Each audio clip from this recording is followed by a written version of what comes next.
जिस समय परमेश्वर ने शाऊल और उसके सब शत्रुओं से बचाया, जब दाऊद ने राज्य स्थापित किया तो क्या कर रहा है, परमेश्वर के लिए भजन गा रहा है ना। अगर जब हम बाइबल पढ़ते पहला शमूएल के 10वें अध्याय में दाऊद पहली बार आता है, उस समय क्या है, किससे आता है, गोलियत से लड़ने के लिए जाता है। वहाँ पे भी दाऊद एक चीज़ बोलता है, जब गोलियत सामने आता है बोलता है तू तो हथियार और भाला लेके आ रहा है, परंतु मैं सेनाओं के परमेश्वर यहोवा के नाम से आता हूँ, है ना, परमेश्वर के नाम। लेकिन उससे पहले दाऊद करना, और दाऊद के जीवन में दिखता है तो जब जंगल में था उस समय परमेश्वर उसके साथ था, परमेश्वर उसे विजय दे रहा था। जब गोलियत से लड़ाई करने जाना है, जो बहुत बड़ा जायंट है, जो बहुत योद्धा है, परमेश्वर उसके साथ है, बोलता है मैं परमेश्वर के नाम से आता हूँ। हाँ, देन उसके बाद फलिस्तियों से लड़ता है ना, वहाँ भी परमेश्वर उसके साथ है। पहला शमूएल 30वें अध्याय में वहाँ पे बोलता है क्या मैं जाके लड़ूं, परमेश्वर बोलता है जा, तो निश्चय सब लौटा लेके आएगा, है ना, मैं तेरे साथ हूँ। तो दाऊद के जीवन में क्या है, परमेश्वर की उपस्थिति, हर एक विश्वासी के जीवन में परमेश्वर की उपस्थिति बहुत मायने रखती है ना। उसकी उपस्थिति में जीवन को जीना और उसके उपस्थिति में हर एक निर्णय को लेना है। अरे तो दाऊद के जो है, फिर दूसरे शमूएल में हम आते हैं, दाऊद बहुत सारी चीज़ों से भाग रहा है। जब क्या है, तो राजा सुलेमान उसके शाऊल उसके पीछे पड़ा था, वो जंगल भाग रहा है, लेकिन परमेश्वर उसके साथ रहा है, परमेश्वर उसे बचा रहा है। फिर उसके बाद क्या है, दाऊद ने पाप किया, परमेश्वर से छुपाए रखा, उसने व्यभिचार किया, बत्सीबा के साथ फिर उसके पति को मरवा दिया। दाऊद को लगा किसी को भी नहीं पता है, मैं राजा हूँ, राजमहल में जो हुआ किसी, लेकिन परमेश्वर को पता था। और परमेश्वर ने क्या किया, नबी के द्वारा बातें किया, लेकिन दाऊद ने उसको छुपा नहीं रखा। दाऊद चाहता नबी तू जा, मैं नहीं तो मरवा दूंगा, किसी को बोल मत, लेकिन दाऊद बोलता है मैं पाप किया, परमेश्वर के साथ सहमत हो जाता है। देन उसके लाइफ में बहुत सारी अलग तकलीफें आती हैं। उसका खुद का बेटा क्या है, उसका दुश्मन बन जाता है। दूसरा शमूएल के 11वें 12वें अध्याय से देखते हैं, 18 अध्याय तक क्या है, वापस दाऊद जंगल भाग रहा है, उसका बेटा उसे मारने के लिए पीछे पड़ा है, लेकिन हर बार क्या है, परमेश्वर उसके साथ है। देन 22 अध्याय में क्या हुआ, उसका बेटा भी मर जाता है। क्यों, वो पेड़ में लटक के मर जाता है ना, कोई उसे मार देता है। लेकिन क्या है, जो वचन होता है कि जिस समय यहोवा ने दाऊद को उसके सब शत्रुओं और शाऊल के हाथ से बचाया, उस समय उसने क्या है, यह गीत लिखा है ना। परमेश्वर ने हम सबको छुटकारा दिया है, और इसलिए हम गाते हैं, अभी हम गाना गाते हैं, आराधना कर रहता हूँ, है ना, परमेश्वर की आराधना, इसलिए परमेश्वर ने बनाया है। सो दाऊद जब क्या बोलता है, उसने कहा यहोवा मेरी चट्टान और मेरा गढ़, मेरा छुड़ाने वाला, है ना। वो चट्टान है, चट्टान हम देखे बहुत मजबूत बहुत बड़ी होती है ना। उस पे क्या है, आप नॉर्मली क्या होता है, अगर गांव में तूफान के टाइम पे लोग क्या है जाके छिप जाते हैं। दाऊद के लाइफ में जब तूफान आता था तो दूसरों के पास नहीं भागता था, वो परमेश्वर के पास भागता था। जब शाऊल राजा उसको मारने को उसके पीछे पड़ा था तो किसी और के पास नहीं गया, परमेश्वर से प्रार्थना कर रहा था। जब उसका बेटा पीछे पड़ा था तो परमेश्वर से प्रार्थना कर रहा था।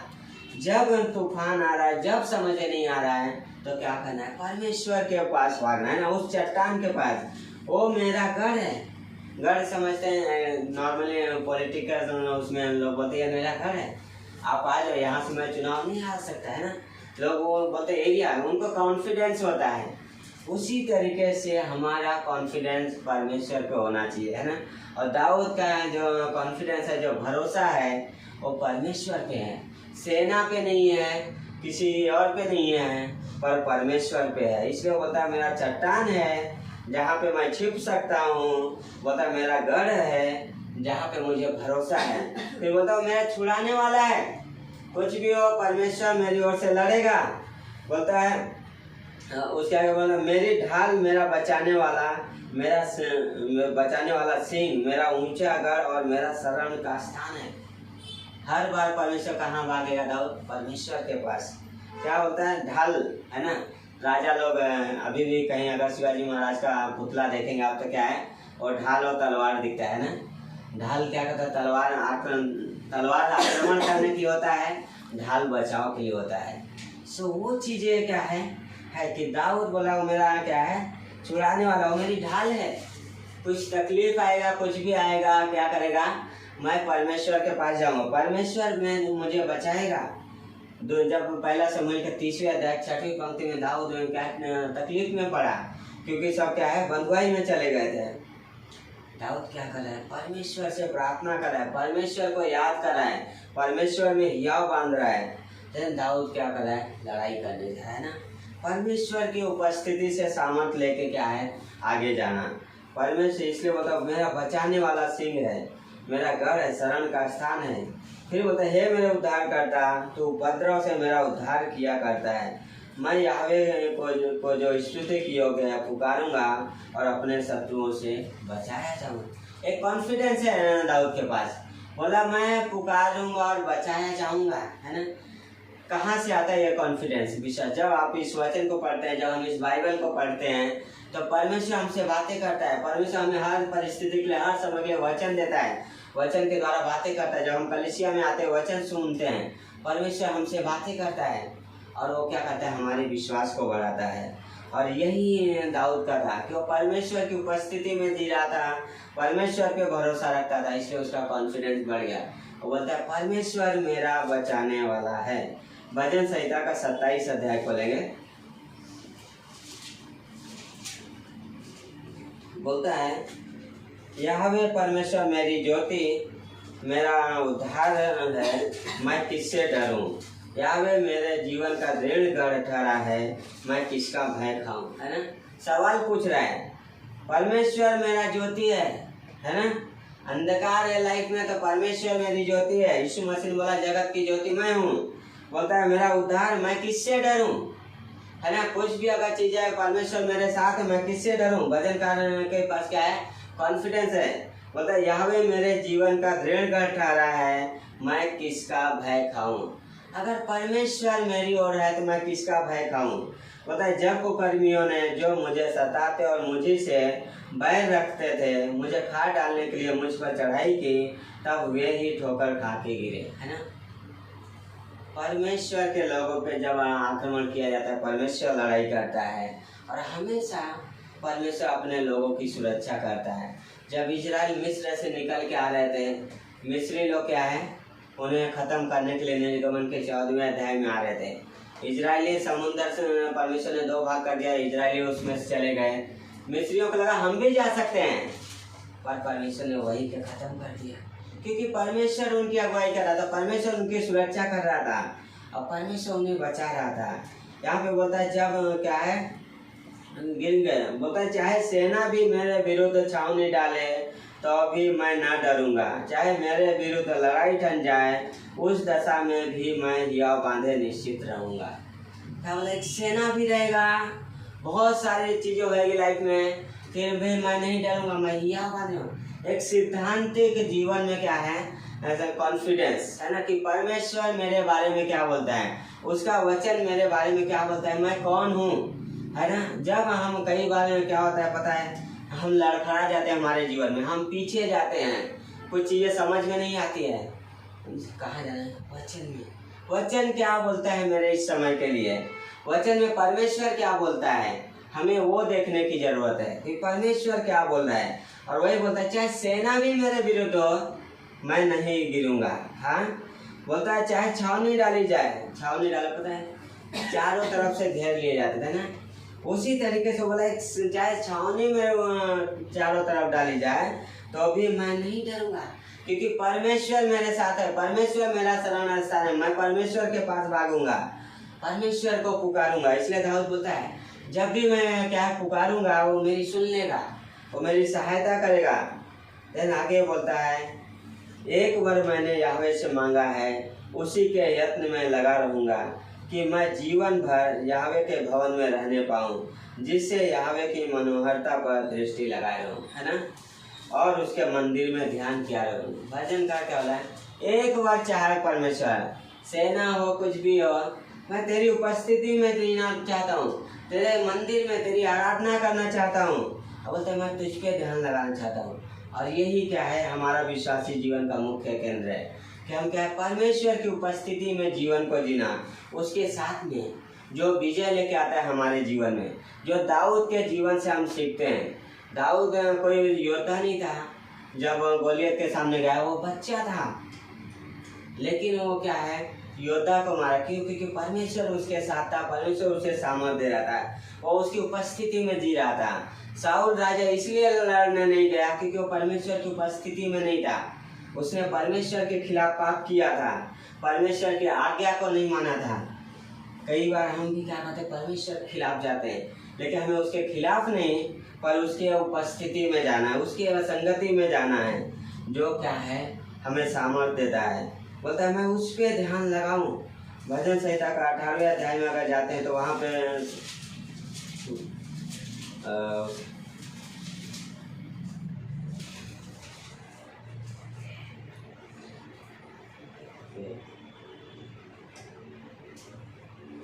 आई थिंक सो 37 से बोलता मैं अपने शत्रुओं का पीछा करके उन्हें पकड़ लूँगा और जब तक उनका अंत न करूँ तब तक न लौटूंगा।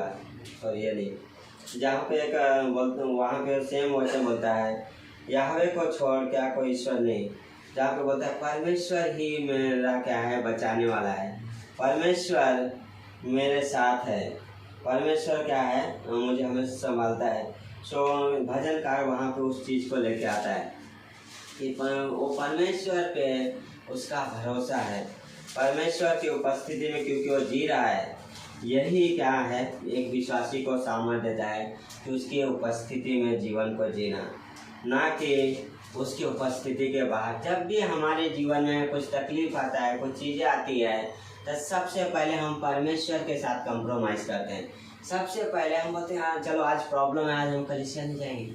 नहीं, वो समय है कि हम परमेश्वर की उपस्थिति में भागें, हम कलीसिया में जाएं, हम परमेश्वर के पास जाएं, उसके सम्मुख जाएं। परमेश्वर तू क्या कहना चाह रहा है, आप मुझसे बातें करो। अपनी प्रॉब्लम के साथ हमें परमेश्वर से दूर नहीं जाना है, अपनी प्रॉब्लम को लेकर हमें परमेश्वर के पास जाना है, क्योंकि परमेश्वर बोलता है हे बोझ से दबे हुए लोगों मेरे पास आओ, मैं तुम्हें विश्राम दूंगा। मत्ती का 11वें अध्याय का 28वीं पंक्ति। परमेश्वर बोल रहा है बोझ लेके दूर मत जाओ, क्या करो, मेरे पास आओ, है ना। लेकिन हम हमेशा ये चीज़ें करते क्या है, उसकी उपस्थिति से दूर जाते हैं। जब हम उसकी उपस्थिति से दूर जाते हैं, कई बार लगता है कि चलो क्या है आज चर्च नहीं जाएंगे, इस प्रॉब्लम को, आप नेक्स्ट प्रॉब्लम में भी जाएंगे। इसलिए परमेश्वर के साथ हमें चीज़ों का सामना करना है, परमेश्वर के उपस्थिति में, परमेश्वर के हाथों में देना। परमेश्वर आप इस चीज़ को हैंडल करो। जब दाऊद के पीछे शाऊल राजा था, दाऊद ने कभी आक्रमण नहीं किया है। दाऊद बोल सकता है गॉड मैं तेरी उपस्थिति में, मेरे लाइफ में प्रॉब्लम क्यों है, प्रॉब्लम है, लेकिन ये क्या बोला है, परमेश्वर मेरी ओर से लड़ेगा, मैं हाथ नहीं उठाऊंगा, मैं लड़ाई नहीं करूँगा। परमेश्वर के हाथ में अपनी प्रॉब्लम को, अपने युद्ध को दाऊद ने परमेश्वर को दिया और दाऊद को परमेश्वर बचाता रहा। और वही चीज़ है, जब एक विश्वासी परमेश्वर के हाथ में समर्पित कर देता है तो परमेश्वर उसे छुटकारा जरूर देता है, परमेश्वर उसकी सहायता जरूर करता है। जब हम उसकी उपस्थिति में जीते हैं, जब हम परमेश्वर को पुकारते हैं तो परमेश्वर सुनता जरूर है। इसलिए भजन संहिता 118 का उसका 14वीं पंक्ति बोलता है, परमेश्वर मेरा बल और भजन का विषय है, वह मेरा उद्धार करता है। क्या बोला, परमेश्वर मेरा बल और मेरा क्या है, भजन का विषय है। हम जो आज यहाँ आराधना करते हैं, ऐसा नहीं कि जस्ट आ गए, परमेश्वर ने हमारे लिए कार्य किया है। यीशु मसीह ने हमारे लिए क्रूस पे जान दिया, यीशु मसीह जिंदा हुआ हमारे लिए, हमें अपने लहू के द्वारा खरीदा, हमें छुटकारा दिया पापों से, हमें हर जीवन में, क्योंकि वो हमारी सहायता करता है। इसलिए हम उसके लिए गाते हैं, क्योंकि वो उसके योग्य है। परमेश्वर क्या है, हमारे भजन का कारण है। और इसीलिए दाऊद गा रहा है, क्योंकि उसने उस चीज़ को अनुभव किया। जब आप परमेश्वर की उपस्थिति में जीने लगते हैं, जब परमेश्वर को चीज़ें देने लगते हैं, क्या होगा पता है, आपके जीवन से आराधना निकलेगी, परमेश्वर की आराधना, और आप उस आराधना के साथ आनंद करते हैं। कोई भी हो, जब परमेश्वर की उपस्थिति में जीते हैं हम उसकी आराधना करते हैं, हम प्रार्थना करते हैं। चीज़ें आएंगी लेकिन हम क्या है, टेंशन नहीं होता है, क्योंकि परमेश्वर हमारे साथ है। इसलिए यीशु मसीह ने प्रॉमिस किया, देखो जगत के अंत तक मैं तुम्हारे साथ हूँ। ये नहीं बोला देखो मैं इस समय तक, क्या जगत के अंत तक मैं तुम्हारे साथ हूँ, मैं तुम्हें कभी नहीं छोड़ूंगा, कभी नहीं त्यागूंगा, कभी नहीं। 5 बार इब्रानी में वो शब्द है, परमेश्वर बोलता है मैं तुम्हें कभी नहीं छोड़ूंगा, कभी नहीं त्यागूंगा। वो परमेश्वर है, वो परमेश्वर विश्वास योग्य है, उसे परखा जा सकता है, उस पर भरोसा किया जा सकता है। अगर नहीं है, क्या है, इजराइल सबसे अच्छा उदाहरण है। क्यों पता है, इजराइल दुश्मनों के बीच में है, लेकिन परमेश्वर आज भी उन्हें बचाता है। हाँ, आज भी 1948 में 6 देश बिना किसी वार्निंग पे इजराइल पे अटैक कर दिए, लेकिन पता है वो आक्रमण करने वालों ने ये गवाही दिया कि हमने हमारी आंखों से देखा कि स्वर्गदूत हमारी मिसाइल पकड़ के हमारी ओर फेंक रहे थे। कि परमेश्वर अपने लोगों की सुरक्षा करता है। प्रेरितों का 8वें अध्याय में जब साउल कलीसिया को जान रहा था, सता रहा था, परमेश्वर बोलता है हे साउल तू मुझे क्यों सता रहा है? हाँ, परमेश्वर बोल रहा है क्यों सता रहा है? साउल बोलता है मेरे प्रभु तुझे नहीं सताया, लेकिन परमेश्वर बोलता है तू मुझे सताए। जो कलीसिया को सताता है वो मुझे सताता है। जब साउल राजा दाऊद को सता रहा था, परमेश्वर उस तरीके से लेता है।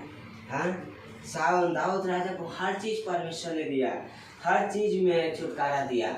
इजराइल को हमेशा परमेश्वर ने छुटकारा दिया, हमेशा बचाता है। 40 साल परमेश्वर विश्वास योग्य बना रहा उनके जीवन में। 11 दिन का रास्ता था, 40 साल परमेश्वर उनको जंगल में चलाया, लेकिन क्या बाइबल क्या कहता है, उनके जो चप्पल थे पुराने नहीं हुए, उनके कपड़े पुराने नहीं हुए।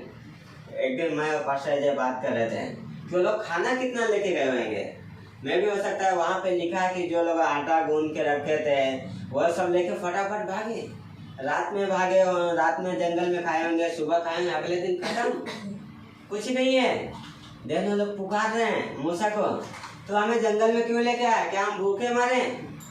मूसा बोलता है नहीं, परमेश्वर तुम्हें खाने के लिए देगा। और हम देखते हैं वहाँ पे परमेश्वर मन्ना गिराता है, परमेश्वर उन्हें भोजन देता है। फिर वो लोग बोलते हैं हमें मांस चाहिए, परमेश्वर उन्हें बटेरे देता है, परमेश्वर उन्हें मछली देता है। वो बोलते हैं हमें प्यास लगी है, परमेश्वर उन्हें पानी पिलाता है, चट्टान बन के वो आता है उनके जीवन, उनके पास पानी पिलाता है। वो परमेश्वर है, वो चट्टान है जो सुरक्षा भी करता है, जो पानी भी पिलाता है। वो हमारा परमेश्वर है। वो सिर्फ चट्टान ही नहीं है, उसमें से जीवन का जल निकलता है। जब उन्होंने क्या है कुड़कुड़ाए, परमेश्वर ने खत्म भी किया।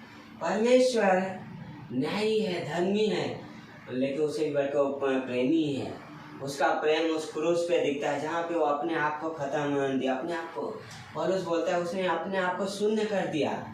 हाँ, अपने आप को शून्य कर दिया, कोई भी रख नहीं छोड़ा क्रूस पे, सब कुछ उंडेल दिया। और उसने हमसे इतना प्रेम किया, इसलिए बाइबल बोलता है ये यूहन्ना का 3 अध्याय में बोलता है परमेश्वर ने जगत से ऐसा प्रेम किया तो उसने अपना इकलौता पुत्र दे दिया, ताकि जो कोई उस पर विश्वास करे नाश न हो परंतु अनंत जीवन पाए। जब आप इस बाइबल को पढ़ेंगे, क्या है पुराने नियम में, ऐसा लगेगा परमेश्वर कैसे इजराइलियों को इतना सहन कर रहा था, लेकिन क्योंकि परमेश्वर प्रेमी है, परमेश्वर अनुग्रहकारी है, इसलिए वो हमें अनुग्रह देता है, वो हमें प्रेम करता है। इंसान की जरूरत है परमेश्वर का प्रेम, परमेश्वर के द्वारा प्रेम किया जाना, परमेश्वर के प्रेम को रिसीव करना, और हमें क्या करना है वही जरूरत है। जब हम उसके प्रेम को ग्रहण करेंगे, उसके प्रेम को जानेंगे, हम उसकी आराधना करते हैं। इसलिए दाऊद वहाँ पे लिखता है कि जब परमेश्वर ने छुटकारा दिया तो दाऊद ने भजन गाया। क्यों दाऊद भजन गाया? दाऊद उन चीज़ों को, मैं इस तरीके से दाऊद सारी चीज़ों को याद करता रहेगा कि मैं गोलियत के सामने गया, मैं तो भाई छोटा 8 साल का बच्चा था, लेकिन एक जो तैयार योद्धा को ख़त्म किया परमेश्वर ने सामर्थ दिया। शेर और भालू को मैंने मारा परमेश्वर की वजह से। फलिस्तियों जो एक सेना के पूरा ख़त्म किया परमेश्वर की वजह से। इसलिए वो बोलता है, ये नहीं बोल रहा है दाऊद कि मैंने क्या है गोलियत को मारा, मैंने फलिस्तियों को मारा, मैंने इनको। दाऊद बोल रहा है क्या है, परमेश्वर मेरा उद्धार है, परमेश्वर मेरी चट्टान है, परमेश्वर मेरा घर है जिस पे मैं भरोसा रखता हूँ। परमेश्वर मेरा छुड़ाने वाला है जो अभी तक छुड़ाता आया है। परमेश्वर मेरी चट्टान रूपी परमेश्वर जिसका मैं शरण, जिसकी शरण में मैं हूँ। बोलता है मेरी ढाल है जो बचाता है, मेरा सिंह है, मेरा ऊंचा गढ़ है और मेरा शरण का स्थान है। फिर बोलता है तू क्या है, उद्धार किया करता है। 5वीं में बोलता है मृत्यु के तरंगों ने तो मेरे चारों ओर घेर डाला, नास्तिकपन की धाराओं ने मुझको घबरा दिया था। अधोलोक की रस्सियाँ मेरे चारों ओर थी, मृत्यु के फंदे मेरे सपने सामने थे, है ना। सारी चीज़ों से दाऊद गया। इसलिए भजन संहिता 51 जब लिखता है तो वहाँ पे इन सारी चीज़ों पे लिखा है जहाँ दाऊद क्या है, असुरक्षा महसूस कर रहा है, जहाँ पे बोलता है हे परमेश्वर तो अपने पवित्र आत्मा को मुझसे ले न ले। हाँ, देन वो बोलता है मुझे शुद्ध कर, दुखा से मुझे शुद्ध कर, मेरे अंदर स्थिर आत्मा दे। और ये प्रार्थना करने जा रहा है। जहाँ पे बोलता है 51 का 1 में हे परमेश्वर अपनी करुणा के अनुसार में मुझ पर अनुग्रह कर, अपनी बड़ी दया के अनुसार मेरे अपराध को मिटा दे, मुझे भली भांति धोकर मेरा धर्म दूर कर और मेरा पाप छुड़ाकर मुझे शुद्ध कर, है ना। एक समय आता है जब हम कुछ चीज़ें जाते हैं, हम सोचते हैं ये मेरे लाइफ में ये चीज़ हो रहा है क्योंकि मैंने गलती किया। अगर हमें याद है गलती किया तो हमें उसमें गलानी में, गिल्ट में जीने के बजाय हमें परमेश्वर के पास उसे लेके जाना है। उस गिल्ट को अपने अंदर नहीं रखना है, उसे परमेश्वर के पास। इसलिए बाइबल बोलता है जब हम अपने पापों और अपराधों को मान लेते हैं तो परमेश्वर विश्वास योग्य है, परमेश्वर धर्मी है क्षमा करने के लिए, हर चीज़ों को उसकी उपस्थिति में लेके जाना। बोलता है मुझे भली भांति धोकर मेरा धर्म दूर कर और मेरा पाप छुड़ाकर मुझे शुद्ध कर। दाऊद उन सारी चीज़ों को याद कर रहा है, मैंने व्यभिचार किया, गलती किया, लेकिन बोला है क्या है, परमेश्वर तू मुझे शुद्ध कर, तू मुझे क्या है एक स्थिर आत्मा दे। हाँ, बोलता है मैं तो अपने अपराधों को जानता हूँ, अब मेरा पाप निरंतर तेरी दृष्टि में रहता है। दाऊद ये सोच रहा है कि जो पाप मैंने किया है वो परमेश्वर के दृष्टि में है, लेकिन पता है बाइबल एक चीज़ बोलता है कि परमेश्वर ने हमारे अधर्म को इतना दूर कर दिया है जितना पूरब से पश्चिम। आप पूरब जाते रहो उसका अंत नहीं मिलेगा, पश्चिम की ओर जाते रहो उसका अंत नहीं मिलेगा। परमेश्वर ने हमारे पाप को इतना दूर किया है जो हम ढूंढ के भी ढूंढ नहीं पा रहे हैं। लेकिन कई बार हम उन चीज़ों को याद करते हैं। हमें जब परमेश्वर के पास ले जाके हम उसे छोड़ दिए उसकी उपस्थिति में, हमें भूल जाना है, क्योंकि हमें ये याद रखना है परमेश्वर ने हमारे पाप को क्षमा किया है, परमेश्वर ने मुझसे प्रेम किया है, परमेश्वर अनुग्रह दे रहा है। जब परमेश्वर ने क्षमा किया तो मैं क्यों याद करूँ, है ना। इसीलिए हमें हमारे पापों को क्या है, गलानी में नहीं जीना है, परमेश्वर के प्रेम में जीना है। वो हमारा शरण का स्थान है। बता मैंने केवल तेरे ही विरुद्ध पाप किया और जो तेरे दृष्टि में बुरा है वही किया है, ताकि तू बोलने में धर्मी और न्याय करने में निष्कलंक है ना। बोला परमेश्वर जो भी किया तेरे दृष्टि में किया, एक्सेप्ट कर रहा है, वो दोष नहीं लगा रहा है। जब आदम और हवा ने पाप किया तो आदम ने क्या बोला पता है, जिस स्त्री को तूने दिया था उसने दिया मैंने फल खाया। आदम ने क्या है, इल्जाम लगाया। लेकिन यहाँ पे दाऊद है, बोला परमेश्वर मैंने तेरे विरुद्ध पाप किया, तू धर्मी है परमेश्वर, तू न्यायी है परमेश्वर, निष्कलंक है। देख मैं अधर्म के साथ उत्पन्न हुआ और पाप के साथ अपनी माता के गर्भ में पड़ा। देख तू हृदय की सच्चाई से प्रसन्न होता है और मेरे मन ही में ज्ञान सिखाएगा, है ना। क्या बोला, जो हृदय की सच्चाई से परमेश्वर प्रसन्न होता है ना, और ज्ञान सिखाता है ना। परमेश्वर एक सच्चे हृदय से उसकी उपस्थिति में जाना और उसके साथ सहमत हो जाना, है ना, क्योंकि वो क्या है, प्रेमी परमेश्वर है ना। वो हमेशा हमारे पापों को याद नहीं करता, वो क्या करता है, क्षमा करने वाला परमेश्वर है। इसलिए दाऊद बोल रहा है तो हमेशा याद नहीं रखेगा। हाँ, मैं हर इंसान पाप में जन्मा है ना, लेकिन हमें पाप में जीना नहीं है, क्योंकि यीशु मसीह हमारे पाप के लिए मरा है, हमारे पाप की पूर्ति हो गई है।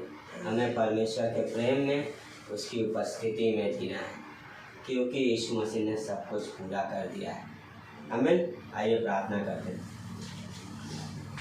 प्रभु परमेश्वर हम धन्यवाद करते हैं पिता, आज के इस दिन के लिए, इस समय के लिए पिता परमेश्वर। आज के इस दिन को हम आपके हाथों में सौंपते हैं पिता। हेल्प कीजिए लॉर्ड, अनुग्रह दीजिए पिता परमेश्वर।